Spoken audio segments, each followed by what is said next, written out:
अध्याय 13। श्री साई सच्चरित्र हिंदी। अन्य कई लीलाएं। रोग निवारण 1 भीमाजी पाटिल, 2 बाला गणपत दर्जी, 3 बापू साहेब बूटी, 4 आलंदी स्वामी, 5 काका महाजनी, 6 हरदा के दत्तोपंत। बाबा के शब्द सदैव संक्षिप्त, अर्थपूर्ण, गूढ़ और विद्वत्तापूर्ण तथा समतोल रहते थे। वे सदा निश्चिंत और निर्भय रहते थे। उनका कथन था कि मैं फकीर हूं, न तो मेरे स्त्री है और न घरद्वार ही। सब चिंताओं का त्याग कर मैं एक ही स्थान पर रहता हूं।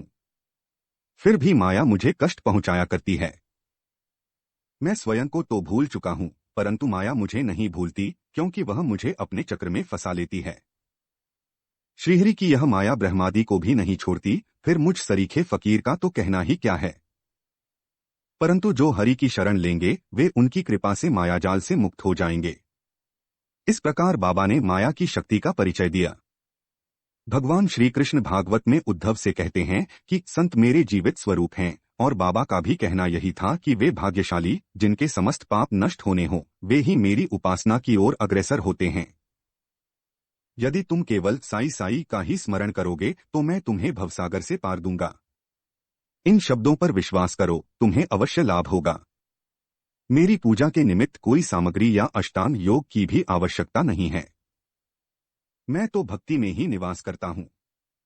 अब आगे देखिए कि अनाश्रितों के आश्रयदाता साई ने भक्तों के कल्याणार्थ क्या क्या दिया।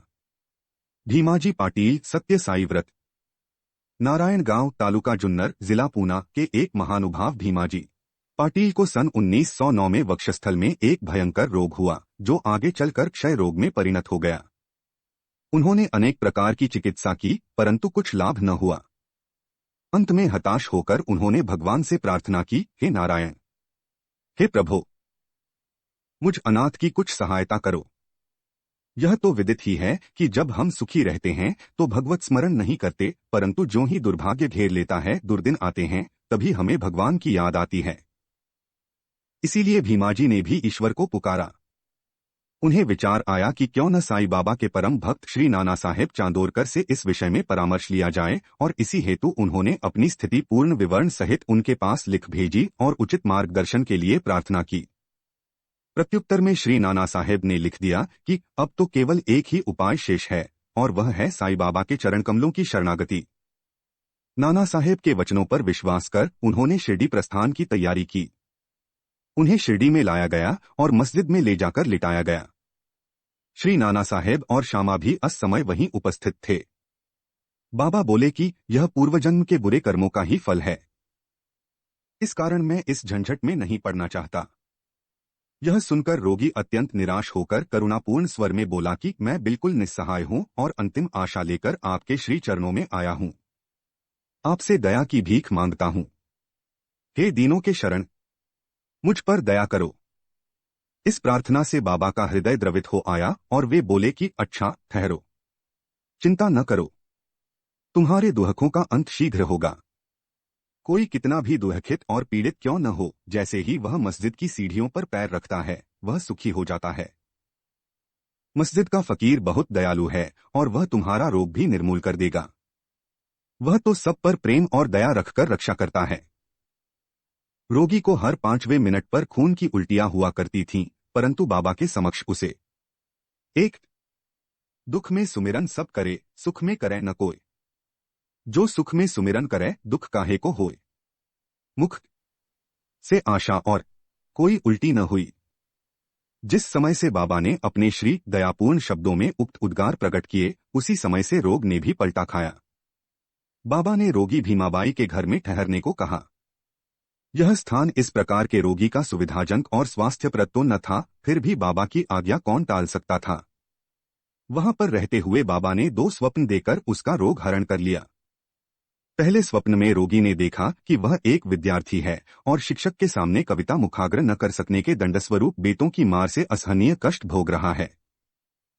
दूसरे स्वप्न में उसने देखा कि कोई हृदय पर नीचे से ऊपर और ऊपर से नीचे की ओर पत्थर घुमा रहा है, जिससे उसे असह्य पीड़ा हो रही है। स्वप्न में इस प्रकार कष्ट पाकर वह स्वस्थ हो गया और घर लौट आया। फिर वह कभी कभी शिरडी आता और साईं बाबा की दया का स्मरण कर साष्टांग प्रणाम करता था। बाबा अपने भक्तों से किसी वस्तु की आशा न रखते थे। वे तो केवल स्मरण, दृढ़ निष्ठा और भक्ति के भूखे थे। महाराष्ट्र के लोग प्रतिपक्ष या प्रतिमास सदैव सत्यनारायण का व्रत किया करते हैं, परंतु अपने गांव पहुंचने पर भीमाजी पाटिल ने सत्यनारायण व्रत के स्थान पर एक नया ही सत्यसाई व्रत प्रारंभ कर दिया।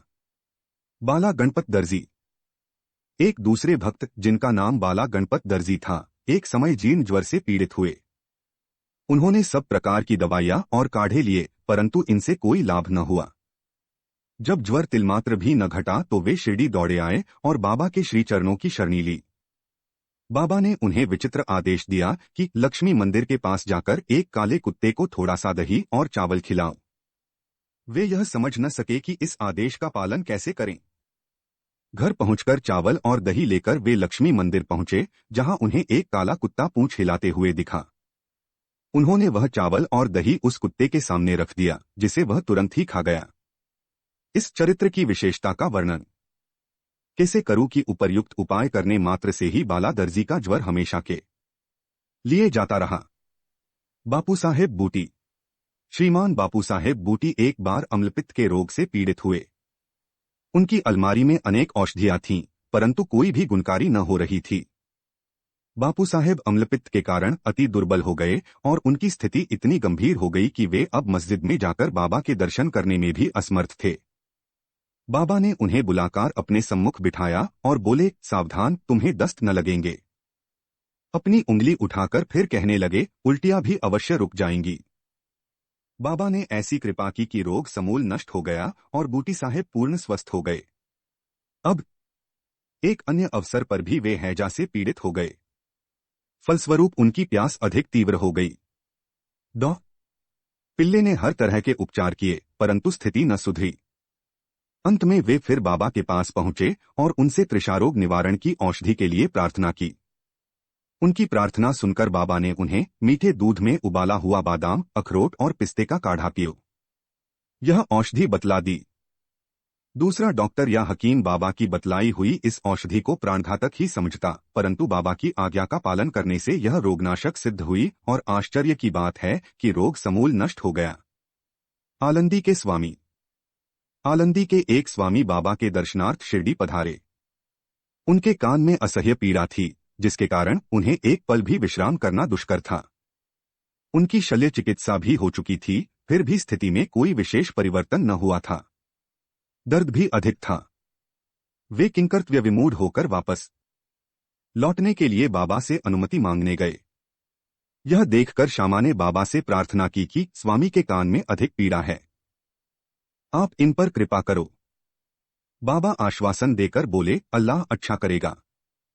स्वामी जी पुनः वापस लौट गए और एक सप्ताह के बाद उन्होंने शिरडी पत्र भेजा कि पीड़ा शांत हो गई है, परंतु सूजन अभी पूर्ववत ही है।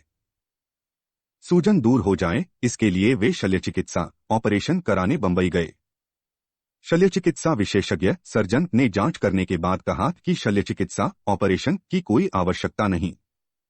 बाबा के शब्दों का गूढ़ार्थ हम निरे मूर्ख क्या समझें। काका महाजनी नाम के एक अन्य भक्त को अतिसार की बीमारी हो गई। बाबा का सेवाक्रम कहीं टूट न जाए, इस कारण वे एक लोटा पानी भरकर मस्जिद के एक कोने में रख देते थे, ताकि शंका होने पर शीघ्र ही बाहर जा सकें।